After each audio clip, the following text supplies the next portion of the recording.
Bonjour Antoine. Bonjour Stéphane. Alors Antoine, tu me contactes de ton propre chef, de ta propre initiative? En effet, oui, pour revenir sur la vidéo de Nathalie, parce que j'ai vu que tu n'avais pas, enfin, elle parlait de différents éléments, et c'est vrai que vu d'un point de vue extérieur, on peut se poser des questions, mais de quoi parle-t-elle? Oui, et puis surtout, où est-elle? Où est sa place? Oui, fameuse. Alors, petit élément de contexte avant de te laisser démarrer. Nous parlons d'une vidéo qui est une vidéoscopie, c'est-à-dire un commentaire vidéo. Donc tu vas faire le commentaire d'un commentaire. Oui. Commentaire vidéo de deux acteurs de la permaculture, oui c'est ça, permaculture humaine, donc deux personnes qui ont choisi de vivre en marge, selon d'autres règles, selon d'autres logiques, écologiques, priorités, d'accord? Tu nous définiras un petit peu ce que c'est que tout ça, je n'en sais rien, puisque j'essaie, pour faire mes fameuses vidéoscopies, de donner des impressions à chaud, sans trop enquêter sur les gens avant. D'accord. J'ignore qui ils sont, j'ignore un petit peu ce milieu-là, mais après tout, on n'est pas obligé d'avoir passé 10 ans dans un univers pour le commenter. L'exercice peut aussi exister in abstracto. Et donc ça, c'est pour le contexte. Donc le lien vers mon commentaire original sera en dessous et dans le coin de l'écran. Et si vous ne saviez pas voir les liens et lire les descriptions, ce qui est le cas d'énormément de gens, tu sais que ils ne trouvent jamais les liens. Quand je dis devenez VIP, ils me disent on voit pas le lien. Bah, il faut juste lire la description ou juste cliquer dans le coin de l'écran, mais ils ne le voient pas. Donc pour ceux qui ne le voient pas, vous tapez où est la place de Nathalie, 3 points d'interrogation. Et je pense que l'algorithme vous le retrouvera. Et deuxième chose avant que tu n'y ailles, je propose en 2021 à titre de nouveauté de populariser ce type de raisonnement, c'est-à-dire que si vous avez une expérience du secteur dont je parle, si vous avez une connaissance des gens dont je parle, évidemment sans révéler des secrets de famille ou des secrets professionnels, n'hésitez pas à me le dire. Et le cas échéant, je vous donnerai une petite antenne comme ça, on va pas faire très très long parce que quand il n'y a pas d'image, les gens ne restent pas très longtemps connectés. Et ça permettra comme ça d'enrichir avec des confirmations ou des infirmations, car j'accepte tout à fait d'avoir tort, ce qui n'est pas tout à fait le cas de mes adversaires. Allons-y. C'est vrai. Alors après, peut-être un léger disclaimer en avant. Je dirais que pour ce qui s'agit de la permaculture, je suis pas du tout compétent ou quoi que ce soit. Et la permaculture humaine, en fait, avant de tomber sur la vidéo que tu commentes, j'avoue que je ne connaissais pas. Néanmoins, la pratique dont elle parle, c'est-à-dire l'écologie intérieure, je suis pas un expert non plus, mais justement, comme toi, je suis un peu arrivé d'un point de vue extérieur. C'est une amie qui m'a justement invité à un stage. Oui, mais non, mais c'est pas comme moi, parce que moi, justement, je n'ai jamais passé 1 heure avec ces gens-là. Toi, oui, donc c'est pour ça que... Ah oui, j'entendais... Tu en as quand même une pratique. J'ai un peu débarqué dans ce truc-là. Oui, ouais, je vois ce que tu veux dire, dans le sens où ouais, j'ai un peu plus baigné dedans, alors que toi, non, t'es arrivé un peu comme ça dessus. Alors, pour introduire un peu plus le contexte, du coup, moi, c'est Antoine, je suis un homme de 27 ans. À l'époque, j'en avais 25, parce que ces faits-là ont lieu en août 2019. C'était dans un éco-village, pour parfaire un peu le... Qu'est-ce qu'un éco-village, alors? Alors, un éco-village, c'est une communauté de gens, comme tu l'as très bien dit, ça reste un peu dans ce milieu-là, c'est-à-dire c'est des gens qui ont décidé de se mettre un peu en marge de la société et de vivre avec l'écologie un peu comme principe premier et qui rejettent un peu notre culture de consommation et qui estiment qu'en fait on a besoin de très peu de choses pour vivre. Alors après, c'est peut-être très succinct, mais j'avoue que je me suis pas plus intéressé que ça. C'est juste j'ai demandé à la chef du village de m'expliquer et ce que j'en ai retenu c'était ça quoi, en somme. Voilà. Ensuite, pour rentrer vraiment dans l'écologie intérieure, donc c'est une amie qui m'a invité, qui m'a dit écoute, je pense que ça te plairait. Je sais que toi t'es plutôt un peu cartésien, tout ça, parce que j'ai une formation d'ingénieur en informatique, comme quoi il y a pas de hasard si on vient chez Monsieur Edouard. Non, c'est faux. C'était c'était le cas il y a 15 ans. Oui. Je n'avais que des geeks il y a 15 ans, mais tout le monde n'importe qui d'honnête peut voir l'inflexion de la chaîne et de la population et voir que contrairement à tous les sites qui ne parlaient que de drague ou au sens général ou de relations hommes-femmes il y a 15 ans, ils sont tous morts. Tous ces blogs sont morts, fermés ou ringards et aucun n'a survécu sur YouTube. Et au contraire, nous, on ne cesse de gagner en largeur, en influence et en diversité. Donc, non, je veux bien que toutes les gens aient un fond de vérité, mais il faut aussi être honnête. Ah oui, c'est vrai. Et puis en fait, je crois que c'est que des fois, tu sais, je me passe certaines études de cas et des fois ils disent je fais ingénieur informatique comme par hasard. Et c'est peut-être pour ça que du coup j'ai. Après, malheureusement, universellement, c'est absolument certain qu'il y a un profil. Il y a un profil de gens qui va s'intéresser au décodage et aux explications des relations hommes-femmes parce que ça leur vient pas naturellement. C'est sûr que j'en aurai toujours un peu plus que je sais pas quoi, de sportifs, de chanteurs ou d'artistes. Mais globalement, les choses ont bien changé depuis le blog où je racontais mes rencontres en 2005 et où j'avais, je le rappelle, 26 ans. Hein, 27 ans, j'en ai 42. C'est plus la même époque. Et bon, pour reprendre. Donc tu es ingénieur en informatique. Oui.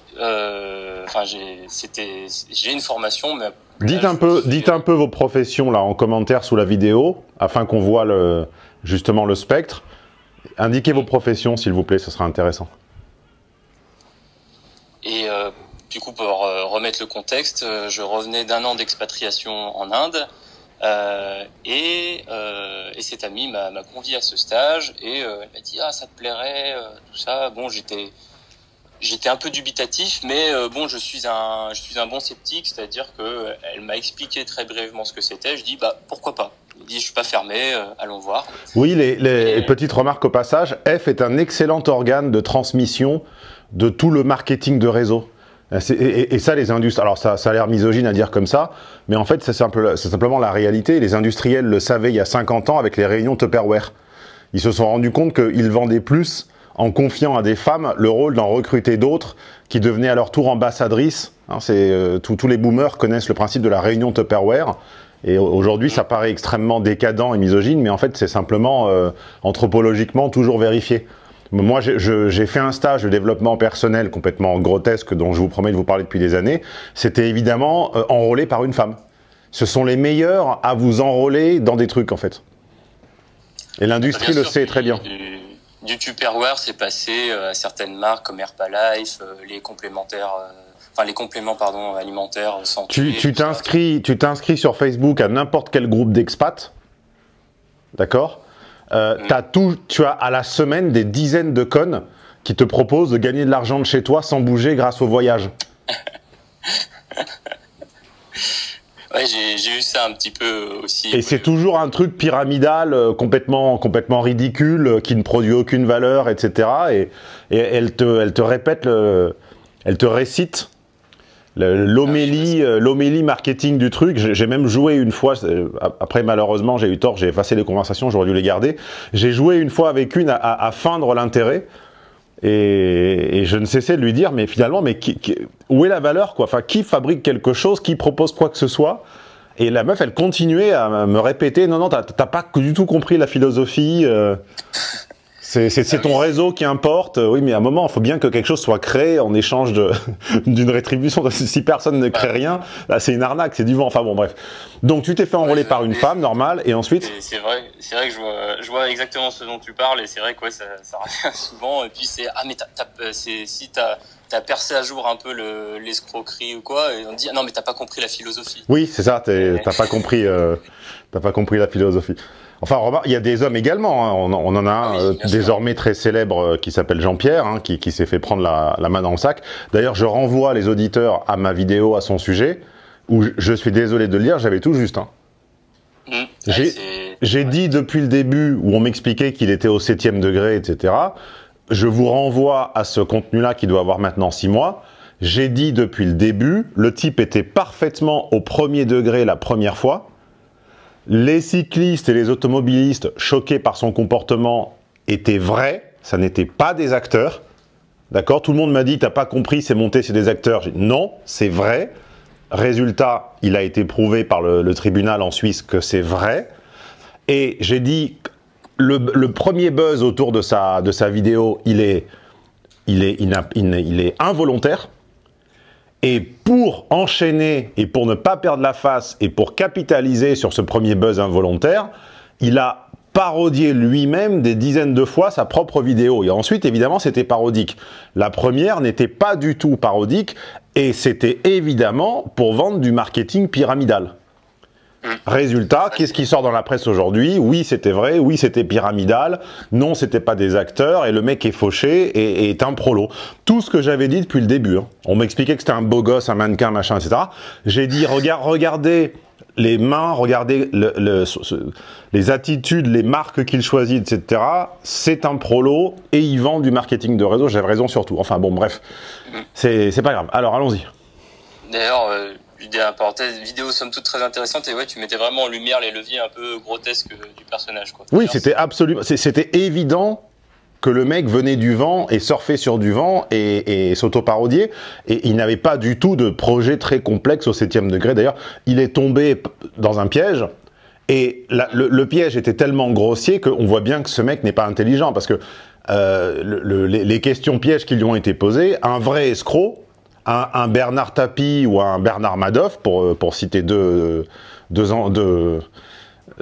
religions différentes, on va dire, toujours la parité, hein, eux ne seraient jamais tombés dans un piège aussi grossier. Enfin, tu t'imagines aller dire avec un micro caché à Bernard Tapie ou à Bernard Madoff, alors vous êtes un escroc, mais un escroc sympa, et le mec dire oui, oui, non. Bon, enfin bref, alors allons-y, les éco-villages, etc. Alors il y avait les éco-villages et globalement, bon, voilà, un éco-village, donc les gens se réunissent, ils partagent la même idéologie, à savoir se retirer un peu de ce monde fou selon eux qui est sur la consommation, etc. Et en l'occurrence, ils accueillent de temps à autre des stages, souvent des trucs, on va dire, d'enrôlement, oui. Vraiment. De l'enrôlement, ça s'appelle enrôler des nouveaux. Et du coup, j'ai été invité à ce stage. Payant, gratuit? Payant, mais combien? vraiment par rapport au nombre de jours. Je crois que moi j'ai pris ça a duré une semaine. Oui. Alors pour l'écologie intérieure au sens propre, en gros en 2 jours c'était plié. Mais il y avait ensuite d'autres choses, un peu d'éléments connexes. Combien alors là comme ça doit être 150, 200 euros quoi. Et en plus même il faisait des prix étudiants, tout ça. Je lui dis non mais c'est bon. Enfin il voulait me faire un prix. 200 euros pour une semaine déclarée ou pas déclarée? En espèces? Déclaré parce que en tout cas il m'a dit faut que je le rentre dans le cahier de recettes, forcément auto-entrepreneur. Est-ce que tu as payé en espèces? J'ai payé en espèces. Ouais, d'accord. Donc pas déclaré. Moi, je pense qu'en l'occurrence, il m'a demandé 2-3 choses vis-à-vis de l'auto-entrepreneur et je pense que là, il déclarait. Pour le coup, après, je sais pas. C'est que. Bon, moi, mon intuition, c'est que c'est une façade et que ça n'est pas déclaré. Et par rapport à tous les postes étudiants et ceux qui n'ont jamais mis un pied dans le monde de l'entreprise et qui ne comprennent pas les salaires, et les rétributions, etc. 200 non déclarés, c'est-à-dire droit dans ta poche sans impôt. C'est à peu près l'équivalent, et je suis bien placé pour te le dire, de 4 à 500 déclarés. Donc quand vous entendez 200 c'est pas cher, etc. pour la semaine, vous vous rendez compte, Stéphane à côté c'est un escroc. 200 hors taxe, enfin 200 vraiment dans ta poche, ça serait l'équivalent TTC de 500 euros quoi. Hein bah oui. Bah oui, mais ça les gens n'en ont aucune idée en fait. Justement, j'ai un élément qui viendra corroborer ça, mais, justement vis-à-vis du public qu'il y a là-bas. Du coup, je reprends pour vis-à-vis du stage. Du coup, il nous présente l'écologie intérieure, dont il est le créateur. Le créateur s'appelle Yann Thibault. Il nous présente l'écologie intérieure. Alors, voici un peu le concept en somme, c'est-à-dire que lui part du postulat qu'on a des charges émotionnelles qui s'empilent. Ah, les fameuses. Ah, les fameuses, oui. C'est vrai. J'avoue que j'ai un peu trigger à ce moment-là, mais je me suis dit, bon, calme-toi, reste souple pour l'instant. Et j'ai trouvé ça assez pertinent, c'est-à-dire qu'il expliquait qu'il y avait des charges émotionnelles qui pouvaient se créer, c'est-à-dire par exemple ça peut être des événements un peu traumatisants et qu'en fait on arrivait à empiler, mais qu'on nous apprenait jamais à dépiler, c'est-à-dire à les enlever, ces émotions qui restent en fait en vase clos, et qu'en fait ces émotions-là c'est un peu des programmes en tâche de fond qui nous bouffent de l'énergie. Alors c'est pas forcément hyper bien résumé, mais voilà l'idée. En gros, c'est de se décharger du trop plein, quoi. Il nous présente pour cela, notamment, elle en parle Nathalie dans sa vidéo, de la transmutation. Donc on sent le côté, alors peut-être tu confirmeras ou pas ce que. Non mais pardon, je fais le candide. Par la transmutation. Non mais je fais le candide, mais moi j'entends village écologique, et tout à coup on me parle de développement personnel. Je ne comprends pas le rapport.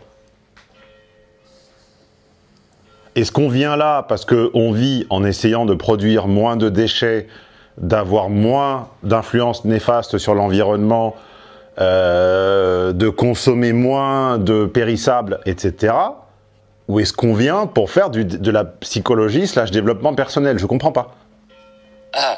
Non, l'éco-village, en gros, tu as des habitants qui sont là à temps plein et ils accueillent, en fait, pour avoir un fonds de roulement, ils accueillent des gens en camping, tout ça, et ils accueillent également des stages et ils font payer pour avoir droit. Donc ce sont des cours, ce sont des espèces de cours, de séminaires de développement personnel, mais ça n'a rien à voir avec l'écologie alors? Ou j'ai mal compris?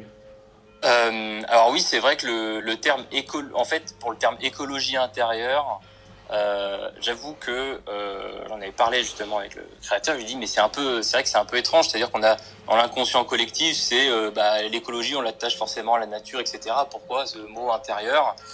Et j'avoue qu'il m'avait sorti une explication où je suis resté un peu circonspect et qui est un peu sorti de ma mémoire, pour être franchement honnête. Mais en gros, ce serait d'arriver à cultiver son jardin intérieur pour être bien. En fait, c'est ça. Globalement. Ouais, le pont entre l'écologie et la psychologie me semble toujours un peu vaseux, mais bon, pourquoi pas. Et alors, qu'est-ce que tu as appris? Quelles expériences en as-tu tiré? Quel type de profil était là-bas? Et quel est le motif de... Tu m'as quand même sollicité à plusieurs reprises pour en parler, donc qu'est-ce qui résonne par rapport à ma vidéo là-dedans, là? Par rapport à ta vidéo, c'est que tu parlais notamment de... c'était pour expliquer davantage elle parle de transmuter et de scénario de guérison. Oui, mais à la limite, bon, parle-nous de toi. Qu'est-ce que tu as ressenti? Est-ce que ça t'a fait rire? Est-ce que tu as été impressionné positivement, négativement? Qu'est-ce que tu en retires? Pour le coup. Alors, parce que tu sais, si, déjà, on ne s'adresse là qu'à 10 ou 20% de mon audience. Si en plus tu commences à nous décrire la transmutation, on ne parle qu'à 0,5% des gens, si tu veux, ça n'intéresse personne. D'accord. Globalement, en fait, il nous a présenté le concept derrière tout ça, donc là, tout ce que j'ai présenté, succinctement, et ces deux techniques, en fait, qui permettent de faire sortir ces émotions qui restent en vase clos. Et j'avoue que moi, j'étais très dubitatif, mais j'ai joué le jeu vraiment à fond, et j'ai été extrêmement surpris et très agréablement surpris. Très positivement. D'accord. Tu vois, tu as le droit de le dire. Et on remarquera que du côté de mes adversaires idéologiques, ils n'auront jamais cette honnêteté. Ils ne mettront jamais en lumière, ou ils ne donneront jamais la parole à un de mes clients, un de mes petits chatons, qui dira chez Stéphane, c'est super bien. Tu vois, alors que moi, je le fais pour les autres. Eux, jamais.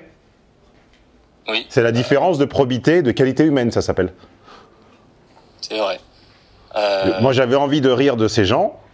Tu me dis avoir essayé et avoir été satisfait. Tu vas nous expliquer un peu plus comment.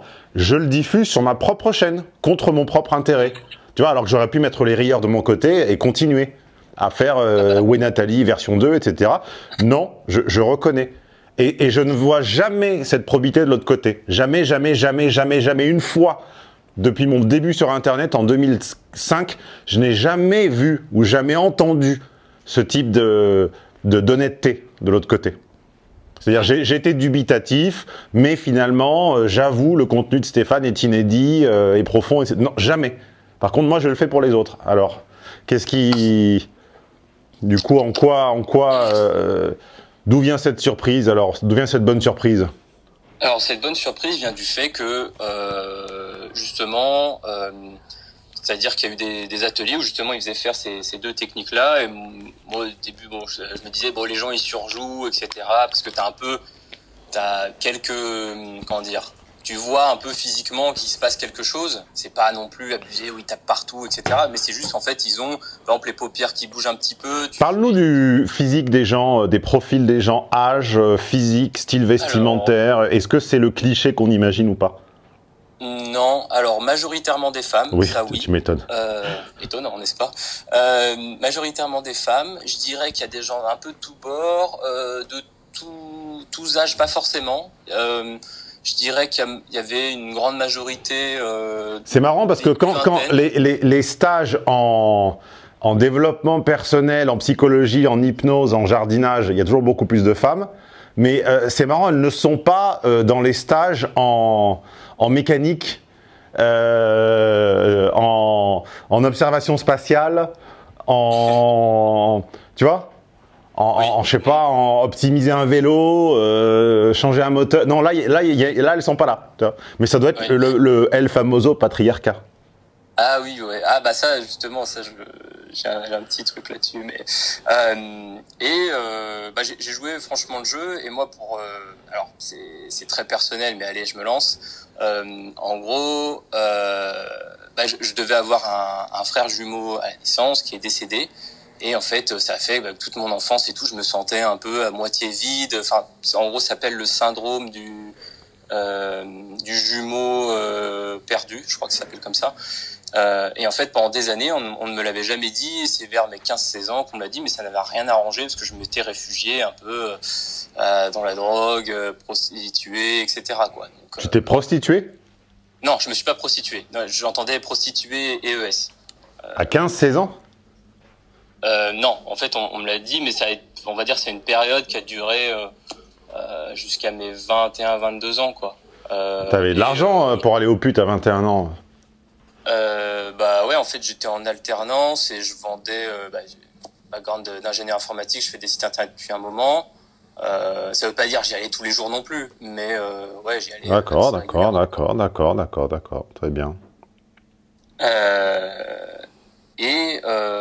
Et en fait, ça, pour le coup, ça, comment dire, il y a eu tu vois, justement pour souligner le fait qu'il y a des différences entre les hommes et les femmes arrivent plus facilement à la transmutation parce que tu peux le faire seul, il faut faire remonter tes émotions. Oui, non, ça m'étonne pas beaucoup que pour faire remonter les émotions, elles aient de l'avance. ça c'est sûr, c'est pas une grosse surprise. Et le scénario de guérison, par contre, ça marchait nettement mieux chez les hommes qui, du coup, arrivaient à se projeter. Et pour le coup, moi, je me suis projeté notamment dans des trucs qui faisaient écho à ça. Pour le coup, j'ai vraiment senti qu'il y avait un avant-après. Un avant-après, où, comment dire, c'est plus détendu, moins stressé, voilà. Oui, un peu comme la branlette, quoi. Non, ouais, je vais dire plus que ça. Non, c'est pas plus que ça. C'est vraiment différent pour le coup. Là, par contre, tu vois, il m'a demandé vraiment de dire si ça avait vraiment. Et je continue des fois de temps en temps. Je sens enfin un truc qui remonte ou un truc, comment dire, peut-être une situation qui, voilà, qui te. Tu sais, des fois, tu trottes les choses dans ta tête, ça reste un peu en vase clos. Et ben, je le fais, je m'isole un peu, je le fais, ça va mieux. Mais non, ce n'est pas de la branlette. Voilà. Et vis-à-vis du public, du coup, oui, 80% de femmes, 20% d'hommes, mais globalement, il y a des gens, tu sens, qui sont vraiment marqués, qu'ils ont vraiment, comment dire, un bagage avec eux. Ils ont tout essayé, quoi. Ils en sont à leur énième. Et ça, ils disent, bon, de toute façon, après ça, il reste plus que la sylvothérapie, à faire l'amour aux arbres, donc bon, je crains plus rien, quoi. Mais voilà. Après, c'est vrai que on retrouvait un peu des justement, tu parlais du fameux patriarcat. En fait, il y avait 2 jours, on va dire 2 jours et demi sur cette écologie intérieure, et après il y avait d'autres sujets, dont notamment le polyamour. Bon, moi je suis resté 10 minutes parce que je me suis dit bon, c'est pas possible, ça va me saouler tellement ça va être. Et c'était ça, c'est-à-dire par exemple, il y avait une discussion sur le polyamour.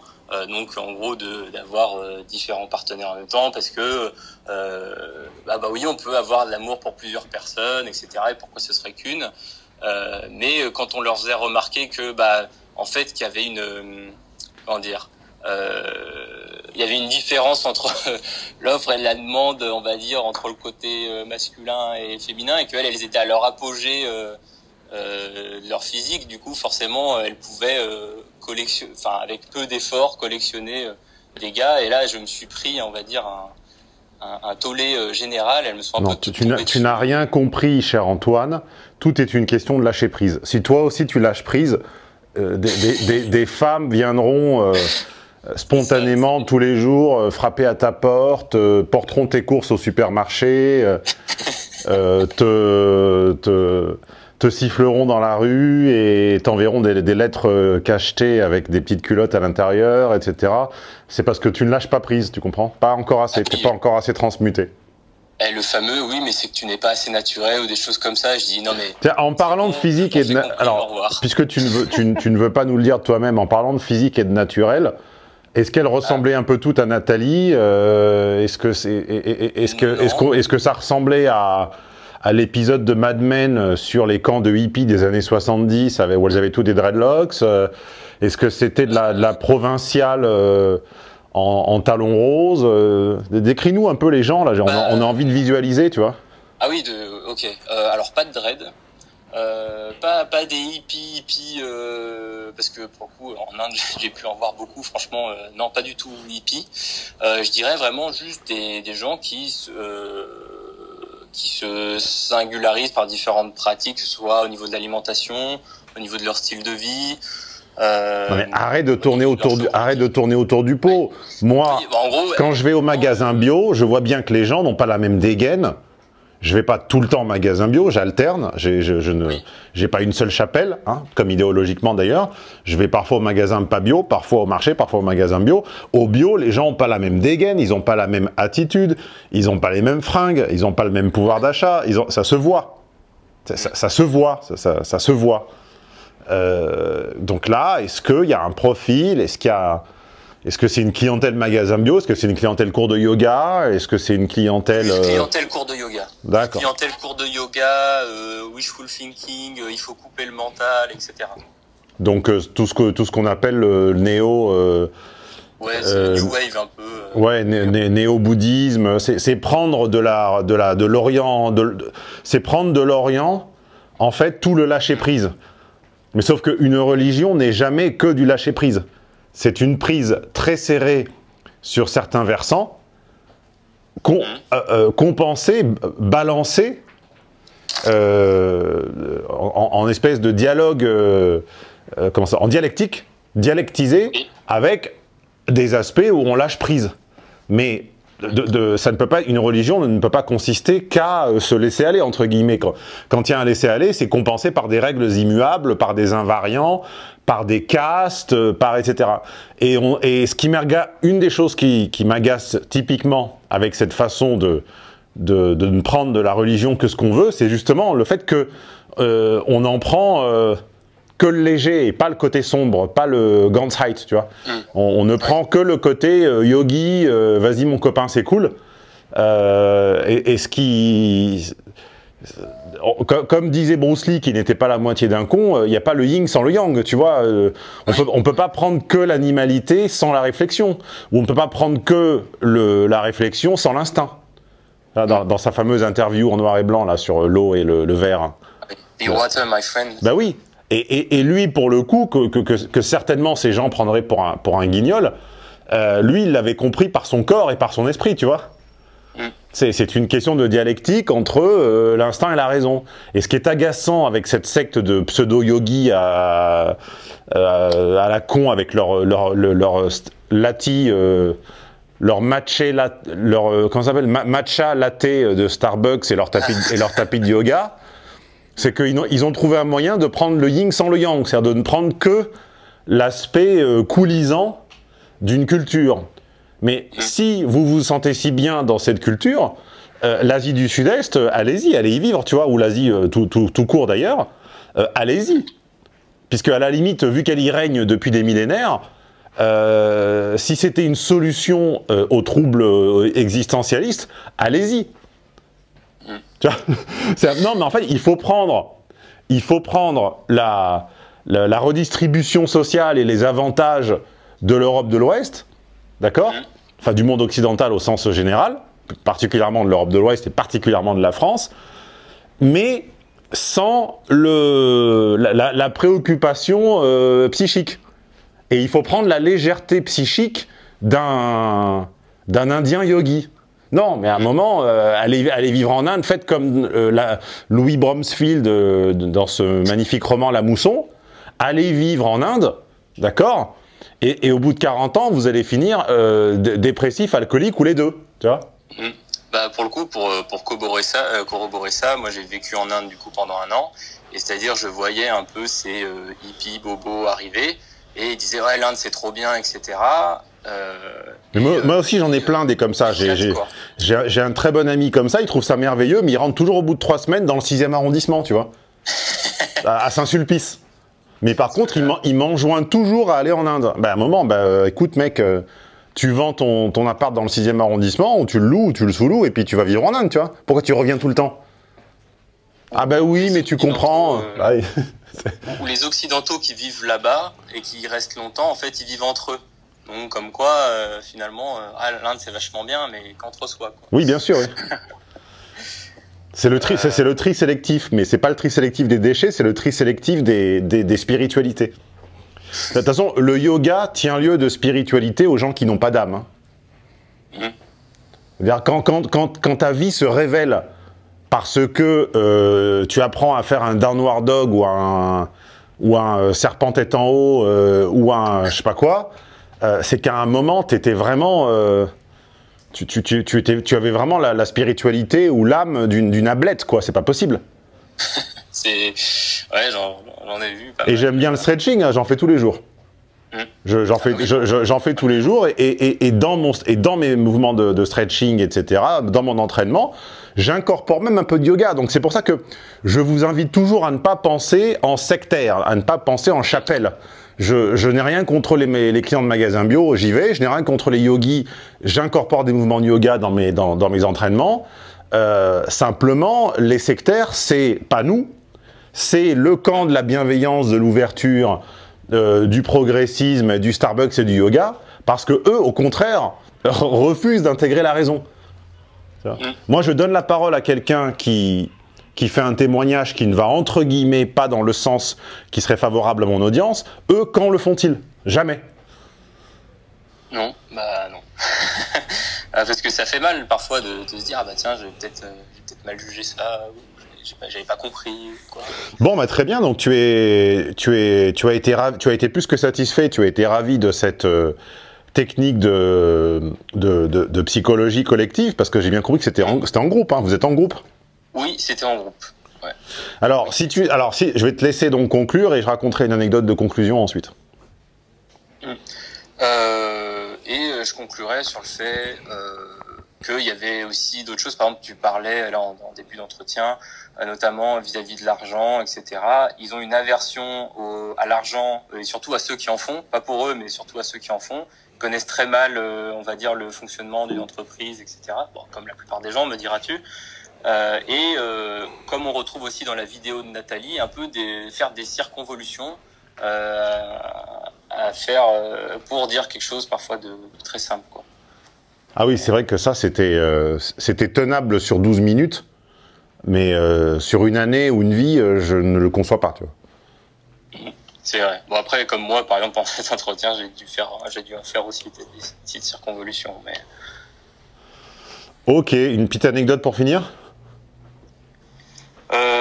Petite anecdote, voilà, comme ça, j'en ai aucune qui me Ah si, il y en a peut-être juste vraiment sur l'aspect. Il y a un monsieur qui est venu au début du stage. C'est vrai que franchement, je l'ai vu, je me suis dit, waouh, je sais pas comment dire. Tu ressens un peu instinctivement quelqu'un qui a un sacré bagage avec lui. Et au moment de repartir, tu sentais quand même qu'il y avait certes pas forcément de beaucoup, mais qu'il était mieux, quoi. Pour être bien. Donc c'est une bonne expérience, quoi. Alors, je vais conclure par une anecdote qui n'est pas personnelle, mais que m'a raconté mon ex-compagne, qui avait également participé, alors pas du tout à un truc écologie intérieure, mais qui avait fait de nombreuses années avant de me connaître une psychologie collective par rapport au décès d'un de ses proches qu'elle avait du mal à surmonter. Et elle m'avait dit la chose suivante, elle m'avait dit que effectivement elle aussi en avait tout de suite vu les bienfaits machin, donc je reconnais qu'il y a des versants de la psychologie qui sont bienfaisants pour les gens, même si globalement j'ai quand même un avis très partagé sur la psychologie en cabinet individuel, mais bon, je reconnais que certains trucs marchent. Et là en l'occurrence, elle m'avait dit que la pratique, enfin ce qui se comprenait de l'extérieur, semblait finalement assez accessible et que certains élèves, notamment une élève, une femme, avaient décidé après, je sais pas, peut-être, je dis n'importe quoi, 1 an ou 2, enfin une certaine, ou peut-être 3, je me souviens plus exactement de la durée, après une certaine pratique, avait décidé d'ouvrir son cabinet puisque ça n'était pas assermenté, c'est-à-dire qu'il n'y avait pas besoin de cotiser à une chapelle, il n'y avait pas besoin de cotiser à un organisme et d'avoir une plaque sur la porte. Tout le monde pouvait, entre guillemets, pratiquer.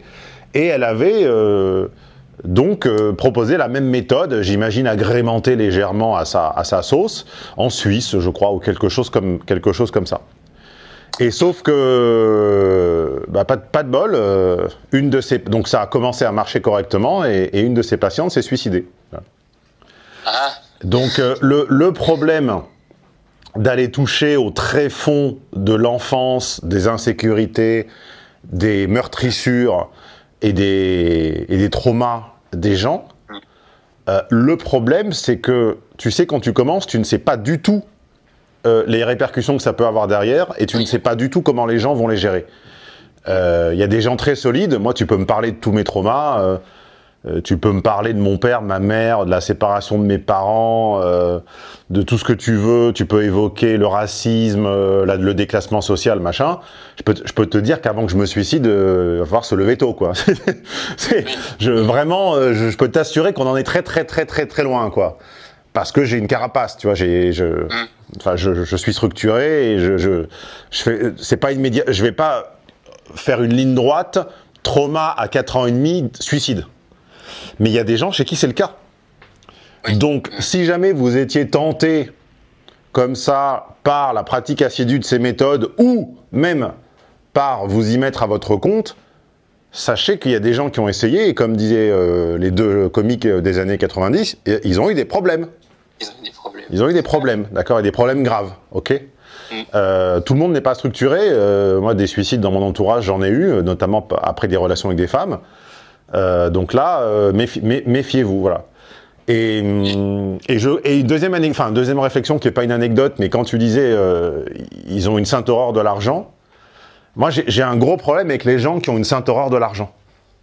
Je ne suis pas un immonde capitaliste et je ne consomme absolument pas comme un immonde capitaliste. Vous ne savez rien de moi, mais je déploie un temps et une énergie monstrueuse à éviter de surconsommer, à acheter des objets d'occasion, à réparer, à recycler au circuit court depuis des années. Ça me bouffe un temps absolument hallucinant. J'aime à répéter que la seule chose neuve que j'ai chez moi, c'est mon ordi. D'accord, parce que c'est mon outil de travail. Tout le reste, absolument tout le reste, j'ai parcouru des centaines de kilomètres pour aller le récupérer, le faire réparer, le faire restaurer, trouver la bonne pièce à l'autre bout du monde, etc. Machin. Donc je veux pas de leçon je me déplace pas en voiture, je me déplace à pied ou en vélo. Donc bon, voilà. Donc pas de leçon d'écologie, s'il vous plaît. Mais pour autant, les anticapitalistes primaires sont comme des putains d'abrutis, parce qu'ils confondent la création de valeur basée sur la spéculation. C'est-à-dire, typiquement, et je ne parle pas que des traders, je parle typiquement d'un agent immobilier, Ce qui est un mec qui te dit, tous les 5 ans, tous les 5 ou 10 ans, tu vas déménager, en fait, je vais vendre ta maison et à chaque fois, je vais me prendre une com. Tu vois, ça n'est pas de la création de valeur. Voilà, tout ce qui est acheter-revendre. Donc le connard qui va acheter en Chine ou en Europe de l'Est et revendre dans une enseigne à son nom. Hein? Les dropshippers, ceux qui achètent sur AliExpress. Oui, mais ça c'est un terme moderne, mais qui ne fait que... C'est un terme moderne posé sur une pratique qui est très ancienne. Là, effectivement, pareil, tout ce qui va être grossiste, négoce, tout ce qui ne crée pas de valeur. Là où il n'y a pas de jus de cervelle et où il n'y a pas de main. D'accord? Un petit peu comme si moi, je recyclais depuis des années, ce que me reprochent les gens qui ne me connaissent pas, mais qui me haïssent au faciès, ils pensent qu'en fait, je recycle des vieux trucs de développement personnel. Mais putain, ça fait 15 ans. Est-ce que vous pensez pas que si je recyclais des copies, en 15 ans, je me serais pas fait gauler? Genre, j'ai des dizaines de milliers de clients. Vous pensez vraiment qu'en 15 ans, on n'aurait pas trouvé les sources? Donc c'est un contenu original. Et ces putains d'anticapitalistes primaires mongols ne savent pas valoriser la création de valeur. Il y a des gens riches à respecter. Ce sont les ingénieurs, les entrepreneurs, les breveteurs, les écrivains, les compositeurs. Un mec qui a écrit 500 chansons et qui vit de ses rentes, mais si vous n'êtes pas content, écrivez 500 chansons. Mais putain, écrivez 500 chansons et vous verrez. Un mec qui a écrit des dizaines de bouquins et qui vit de ses droits d'auteur, mais allez-y, écrivez-les. Un mec qui a écrit 150 conférences et qui réalise 3 vidéos par semaine et qui gère 5 employés et 15 000 clients, mais allez-y, faites-le. Tu vois? Et ils confondent tout. Ils confondent la création de valeur basée sur du jeu artificiel, c'est-à-dire les banquiers, les assureurs, les traders, enfin tous ces gens qui manipulent en chemise à manches courtes, qui manipulent les tableaux de chiffres dans des systèmes triangulaires, et les gens qui créent. Et le problème, c'est que ces cons me mettraient sans doute dans le panier des ultra-capitalistes à jeter, tu vois, à tort. Alors que fondamentalement, je vis aussi écologiquement qu'eux, voire plus. Bah, c'est vrai que à ce niveau-là, j'avais eu un peu quelques accrochages parce qu'il me disait « Ah, mais t'as un iPhone, etc. » Je dis « Mais il vient d'où ton téléphone, banane ?» Il dit « Le mien, il a 5 ans, j'ai réparé la batterie, etc. » Je m'étais retrouvé un peu au même point que toi. Et c'est vrai qu'après, j'étais « Ouais, bon, d'accord. Tu réponds un peu du tac au tac. » Pareil. Ça.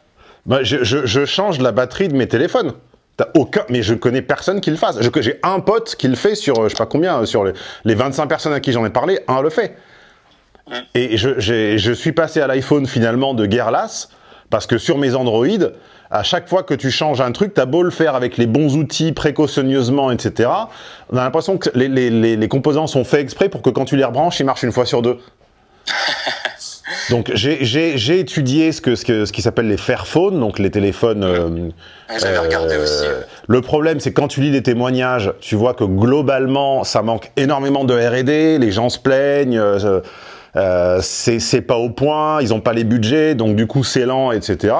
Et résultat, je me suis rapatrié après 14 ans de résistance. J'ai résisté 14 ans à l'iPhone. Je suis enfin passé à l'iPhone, mais j'ai pas acheté un 11, 12 ou 13 ou 14 ou je sais pas quoi. J'ai acheté un iPhone reconditionné, d'accord? J'ai parfaitement les moyens d'acheter 3 iPhones tout neufs, etc. Non, j'en ai acheté un reconditionné parce que pour pas participer à un modèle de surconsommation, j'en prends soin, j'évite de le casser. J'ai un iPad qui doit avoir maintenant 6 ou 7 ans, avec un coin de l'écran malheureusement endommagé, mais que je continue à utiliser quand même. Tout chez moi à 30 ou 40 ans. Ma télé de 94, ma hi-fi est des années, à part les enceintes, des années 60-70, ma cuisine des années 70. Enfin, vraiment, vous n'avez pas idée à quel point j'essaie de penser et vivre écologiquement. Mais dès que tu réussis dans la vie, on présuppose à tort que tu es un bourgeois surconsommateur. Et on me dit que je prends souvent l'avion entre Paris et Rome, ce qui est vrai. Mais moi, je pars pas en vacances au bout du monde. Je ne fais jamais la semaine de plage aux Canaries, aux Maldives, aux Seychelles, à Madagascar, en Martinique, etc. Jamais. D'accord? Quand je vais en vacances, je prends la voiture quelques heures et je vais... quand je suis à Paris, je vais en Bretagne ou je vais en Champagne ou en Anjou. Et quand je suis à Rome, je vais dans les Marques, en Toscane ou plus bas possible. Ou le plus bas, c'est à Syracuse en Sicile, tu vois. Et par contre, le mec qui va te faire une leçon de morale va, dès qu'il a eu un bonus sur son 13e mois dans sa putain d'entreprise d'assurance à la con, il va aller à Madagascar, tu vois. Donc tout cela, c'est des sujets subtils, et je reproche aux gens qui s'en font les apôtres de manquer de subtilité, voilà, et surtout de probité, et à ne jamais reconnaître quand l'autre a raison. Et moi, je reconnais toujours quand l'autre a raison. J'aurais très bien pu t'influencer et te faire dire que ton stage s'était pas si bien passé, je t'ai laissé totalement libre de dire que tu es très content. Oui, exactement. Puis surtout, tu m'as dit, voilà, un retour honnête, direct. Donc, si vous avez des traumas et vous avez l'impression de porter des charges émotionnelles, si vous voulez... Bon, moi, je n'y mets pas mon sceau, hein, moi, je ne donne pas l'onction à cette méthode dont j'ignore tout, mais il semblerait que des participants en aient tiré des bénéfices. Rapprochez-vous, si vous le souhaitez, de ce type d'environnement, à vos risques et périls. Voilà. Ça s'appelle faire le travail honnêtement. Et passe le bonjour à Nathalie si tu la vois. Hein. Parce qu'elle est quand même pas mal. Hein. Bon, je la supporterai pas 1 heure, mais... Pareillement, je crois. Mais franchement, avec ses yeux bridés et sa face de citron, comme disaient les inconnus, elle est quand même bien roulée. Est-ce que là, c'est juste... Pas très efficace à faire la vaisselle quand même. Ouais, j'avoue, franchement... Et là, t'as tous les cons, t'as tous les cons qui vont me traiter de gros macho pour cette phrase, alors qu'en fait, la vaisselle, c'est moi qui l'a fait chez moi, tu vois. Oui, bah... Après, c'est pas grave de... Je fais la vaisselle autant que Nathalie, voire plus, tu vois, mais ça ne compte pas. C'est dès que tu fais une blague, tout à coup, tu es un gros macho. Oui, et puis c'est toujours que dans un sens, pas trop dans l'autre. Absolument, ouais. Et peut-être, juste pour rebondir vis-à-vis des séminaires, parce que j'ai consommé certains de tes séminaires, et je peux dire que c'est pas du tout ceux qu'on peut trouver dans des bouquins qu'on trouve à la Fnac, etc., qui sont mis top des ventes, etc. Et surtout parce que, ça marche, et deux, il y a des choses vraiment contre-intuitives, et des fois, des choses où on se dit, ah, mais on n'aimerait pas que ce soit comme ça, sauf que c'est la gifle de réalisme trademark Stéphane Edouard, et bon, autant connaître la vérité pour faire face à la réalité. Et ensuite, pour ce que tu disais aussi, notamment pour rebondir sur l'anecdote de ton ex, c'est exactement ce qui s'est passé. Il y en a un qui a, en l'occurrence un homme qui a participé au stage, qui lui, du coup, direct s'est mis à son compte avec ça. Et enfin, c'est vrai qu'il y a un point commun, mais bon, tu me diras, c'est normal, c'est majoritairement des femmes. Mais tous les participants, quasiment tous, ils allaient constamment chercher dans l'ésotérique avant de chercher une solution. Ah oui, ça c'est terrible. Ils disaient oui, c'est une vie antérieure, machin, etc. Oui, ça s'appelle, c'est le travers de l'incapacité à hiérarchiser. Ouais, c'est-à-dire à hiérarchiser, c'est-à-dire à dire, bon, avant d'aller chercher là-dedans, essayer de trouver quelque chose de simple et de terre-à-terre, cartésien, un truc réel, tangible, avant d'aller chercher quelque chose d'hyper... Oui, c'est ça que les gens binaires, les gens sectaires, les aumôniers de chapelle, comme je les appelle, ne comprennent pas. C'est que les gens supérieurs, d'accord, les gens qui marquent l'histoire, je ne prétends absolument pas en faire partie, moi 3 ans après mon décès, je serais totalement oublié. Mais les dirigeants, les chefs d'État, les entrepreneurs, les Tesla, les Musk, etc., ne sont pas 100% rationnels ou 100% irrationnels. Simplement, ils ont ce point commun que, d'abord, tu commences par l'ingénierie, d'accord? Donc, une application fonctionne avec du code, un pont fonctionne avec des matrices de force et des couples et des torsions et des règles physiques. Un avion vole avec des règles aérodynamiques, etc. Et un train également, d'accord? Et ensuite, quand tu es aux limites de ce que la technique d'une époque autorise, quand tu es aux limites de ce que la connaissance scientifique autorise, ou quand tu es aux limites de ce que les traitements médicaux te permettent, d'accord? À ce moment-là, tu freezes, tu congèles ton développement technique, tu le mets en pause sans l'oublier, et tu essaies de l'enrichir d'un versant spirituel. C'est pas l'un ou l'autre. C'est comme et ça c'est Sherlock Holmes qui me l'a fait comprendre dans, je sais plus si je lisais une bande dessinée ou une nouvelle ou je sais pas quoi, c'était il y a très longtemps, j'étais gamin et j'avais pas compris à l'époque. Il disait, vous voyez mon cher Watson, quand toutes les solutions logiques ont été épuisées, c'est toujours une solution illogique qui s'impose. Donc, c'est pas aussi simple que ça. Il n'y a pas toujours une raison illogique à tout. Mais tu vois la subordination. D'abord, je suis logique. Et quand aucune explication logique ne fonctionne, alors, je cherche un argument paralogique. Et en fait, la vraie phrase ça aurait dû être le mot paralogique et pas illogique. C'est peut-être, selon moi, une mauvaise traduction. Je ne sais pas dans quelle langue originale ont été écrits ces trucs, j'imagine en anglais, peut-être, oui, sûrement en anglais. Et donc, ça a été traduit en illogique. Non, paralogique. Moi, quand je fais une étude de cas, et qu'on me demande pourquoi le comportement de A, B ou C, d'abord, j'étudie toutes les raisons logiques, et ensuite, quand aucune ne fonctionne, c'est-à-dire quand aucune hypothèse n'est validée, je me dis à la fin, bon, merde, alors peut-être, effectivement, que la personne a un trauma. Peut-être effectivement qu'il y a un truc au fond qui l'empêche. Peut-être effectivement qu'il s'est passé quelque chose de totalement improbable.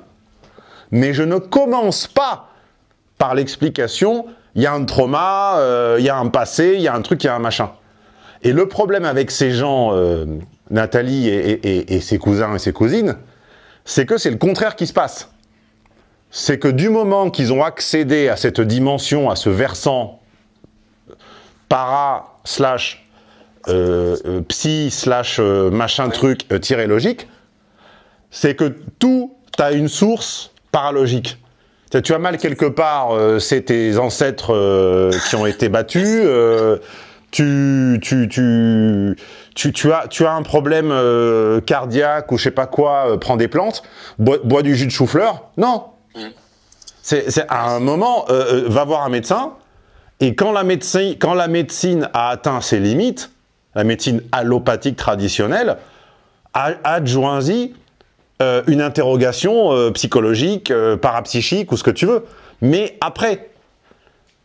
Bah je corrobore ce que tu dis parce que j'ai pas fait seulement ce stage-là. Demande à ces gens, la prochaine fois que tu entends ce raisonnement foireux, ouais, demande-leur s'ils monteraient dans un avion. Il y a deux questions essentielles qui démasquent tous les leurres et toutes les forfaitures. Oui. La première, c'est est-ce que tu le ferais si je te donnais 1 million d'euros là tout de suite? Ça c'est la question, la question réplique qui tue, à poser à quiconque te dit je ne sais pas, je ne suis pas capable. Que je ne sais pas changer une roue. Je ne sais pas faire une règle de 3. Je ne sais pas je sais pas changer la batterie, je sais pas si. D'accord. Là, il y a 1 million d'euros dans une madeleine en espèces que tu peux utiliser à ta guise toute ta vie sans impôt donné à qui tu veux.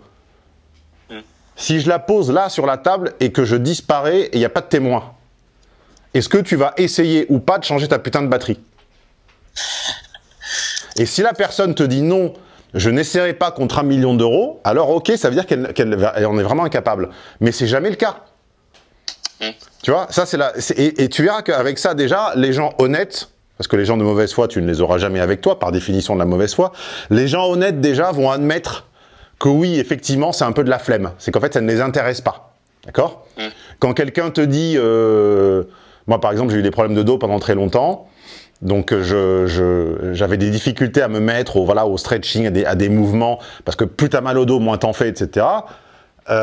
C'était juste de la flemme. C'était pas que je ne pouvais pas. C'était juste une putain de flemme. Quelqu'un m'aurait dit, voilà, 1 million d'euros, si tu fais du stretching tous les jours pendant 6 mois... tu prends cette mallette et tu te casses, je peux te garantir que je l'aurais fait. Tu vois ce que je veux dire? C'était pas une douleur... Si, c'était des douleurs, mais c'était de la flemme. C'était de la flemme. Donc ça, c'est la première question à poser. Est-ce que... Je l'ai fait avec une copine maladroite.